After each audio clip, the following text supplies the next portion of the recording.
Kentucky State Trooper has been suspended and reassigned as a result of a Wave 3 News investigation. Last fall, troubleshooter Eric Flack reported on Trooper Mitch Harris collecting money for overtime he did not appear to be working. Now an internal affairs investigation is completed, and Eric, you found out the trooper had some serious consequences, but not job loss. He didn't lose his job or his rank, but he won't have the chance to work any more of those speed patrols that earned him tens of thousands of dollars in overtime. Our investigation raised questions about whether Harris was really showing up for all of those shifts. Kentucky State Trooper Mitch Harris, still on the force but off the road tonight, reassigned to the KSP supply branch, according to records obtained by the Wave 3 News troubleshooter department.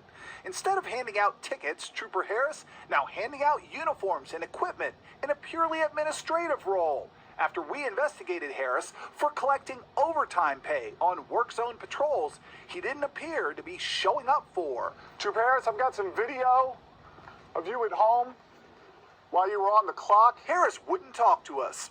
We followed him for 3 consecutive shifts and saw him taking care of his business, but not police business, not patrolling the I-64 work zone he was collecting overtime for. Those overtime shifts are paid for primarily by your tax dollars and typically requested by troopers who want extra cash. We pulled every one of these work zone activity log sheets Trooper Harris has to turn in to get OT, and found out you paid him to patrol the work zone 253 times since 2012. Guys, I covered this story earlier on the overtime. This was an update concerning they didn't reduce them in rank. They didn't give him days off or fire him. They merely reassigned him to supply.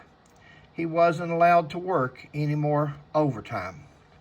I think the first story said he made $61,000 in overtime on that construction job, not counting his regular salary. State police didn't fire him. State police didn't demote him. They didn't even suspend him or give him days off. They reassigned him to the supply department. Wait, now let me think now. What happened after that? Oh, yeah, that's right. He's the trooper that was working in supply and got with the Lieutenant Colonel, Mike Crawford. And I think he's a former state trooper, John Goble. He's now was the Scott County coroner. And the 3 of them hauled 2 truckloads of ammo and shotguns and rifles away from the state police. So they took this man that was theft by deception, theft of services, working the highway. He was getting paid for a service that he wasn't rendering. They didn't charge him criminally. They just reassigned him to supply, where he stole, I don't know, it was like $40,000, $50,000 worth of guns and ammo. It was way up there. There's a video on it, I'm sure, in this bunch. If there's not, there'll be one to come. But, boys, state police, the state police is totally... All right. Guys, please like and subscribe. Be more videos to come.